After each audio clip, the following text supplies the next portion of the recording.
বিধায়ক আক্রান্ত হয়েছে, হামলা হয়েছে, গাড়ি ভাঙচুর। বললাম তো, ওরা কেন গেছিলেন সেখানে? মানুষের পাশে দাঁড়াতে। তো এটা অপরাধ। এই রাজ্যে কেন্দ্রীয় নিরাপত্তা থাকা সত্ত্বেও যদি সাংসদ বিধায়করা সুরক্ষিত না থাকে, তাহলে সাধারণ মানুষের অবস্থা কি দেখুন।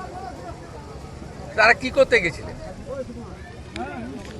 সাংসদ বিধায়কদের তো কর্তব্য আর তো মানুষের পাশে দাঁড়ানো। মুখ্যমন্ত্রী একাই কি কার্নিভালে নাচার পরে গিয়ে ছবি তুলতে যাবেন? তো খিঁচমেরি ফটো, আর কারো যাওয়ার অধিকার নেই? আর কারো যাওয়ার অধিকার নেই? যেভাবে রক্তপাত করেছে বাংলার মানুষ দেখেছে।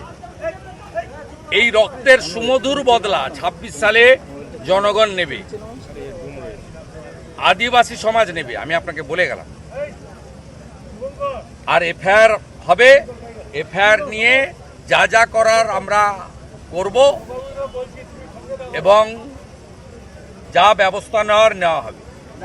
তবু মুখ্যমন্ত্রী বলেছেন কোনো আঘাত নয়, রাজনীতি ভুলে একযোগে উত্তরবঙ্গের। এটা কোনো কথা হলো?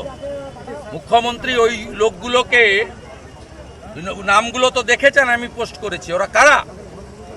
বিশেষ কমিউনিটির গুন্ডা তৃণমূলের, তাদেরকে দিয়ে সব জায়গায় এর আগে কোচবিহারেও করিয়েছিল। মুখ্যমন্ত্রীর তো উচিত ছিল ঘটনার নিন্দা করা।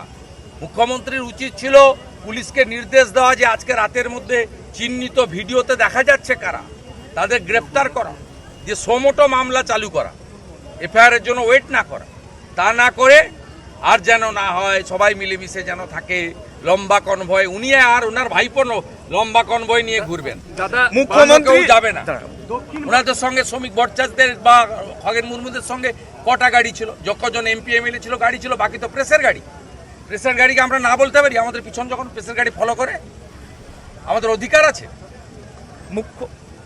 মুখ্যমন্ত্রী যখন প্রেসের গাড়ি ৫, ৬টা ৭টা প্রেসের গাড়ি যায়, উনি একা ঘুরবেন হেলিকপ্টারে, চার্টার ফ্লাইটে, উনি একা ঘুরে বেড়াবেন আকাশে, জলে, স্থলে, অন্তরিক্ষে, আর কারোর সুযোগ নেই।